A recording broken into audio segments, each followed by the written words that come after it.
Over the weekend, one of the things that took place is there was this video that was created by these three balding dudes, and it is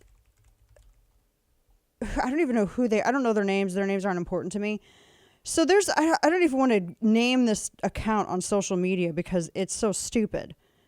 Basically, you have some Democrat activists who are kind of like one-hit wonders, and they're like operatives, something to that extent.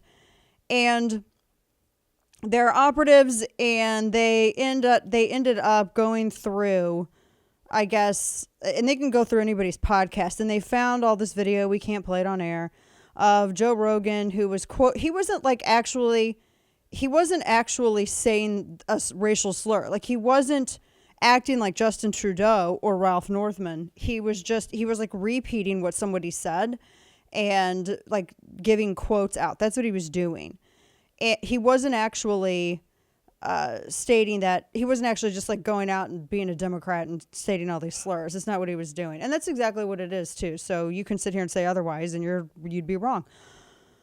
That's all. I didn't listen to all of it because I was busy this weekend and I have my own broadcast in my own life. So I saw the reaction to this. People who were completely fine with Howard Stern screaming racial slurs for however many decades that 70-year-old early bird special member's been alive. Young Turks, all of this stuff. This has nothing to Biden. And like I said, it was just Rogan who was literally he was just quoting somebody else. It's not because all of these white people suddenly care about black people. That's not what this is. And I don't know and by the way, they realized that they couldn't get enough outrage going against him over just the ivermectin stuff, that Neil Young, who was threatening to leave Spotify, that wasn't going to be enough to do it. So they decided to use black listeners and black Americans as pawns and be like, okay, well, if that didn't work, well, look here, it's racism. What do you say about that? You know, it is a white plantation mentality to think that you can just invent some kind of identity politics sin and then act like people of different minority groups of society are your own personal militia that you can send out to go and cancel someone because you dislike what they say. If that isn't the very definition and embodiment of racism, I don't know what the hell is. And so that's what they're doing. And it's all these like white people who themselves have been supporting people who've been in blackface for I don't know how long, Ralph Northman, or people who've been saying racial slurs like Howard Stern, or people who literally skinwalk in Jewish culture like Whoopi Goldberg, who apparently has her own version of Elizabeth Warren's appropriated Indian powwow chow, wherein she actually had a cookbook of Jewish recipes, and I'm not even exaggerating.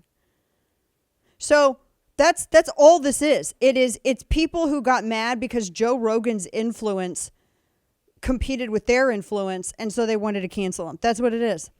And this is just the crappiest way to do it. I hate people.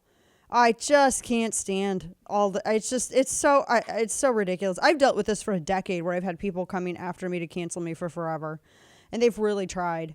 The other thing about this, too, is that there are so many cowards on the right. So many people on the right who aren't even worth the spit that comes out of their mouths when they're on Fox or CNN or something like that, giving their stupid opinions that they read off Town Hall or Hot Air and decided to rephrase and act like it was their own observation.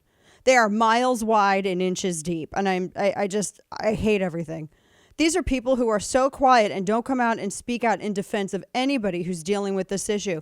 But oh my gosh, they sit here and they definitely want to have an opinion on cancel culture. By not speaking up, you are cancel culture. You are part of it. If you're one of these little Tony blue-blooded conservatives that are really angling to get a contributorship deal and you're so worried about spilling the apple cart and therefore you're not going to put any skin in the game, I hope hell is hot when you finally find yourself in it, and I hope no one extends a hand to you either.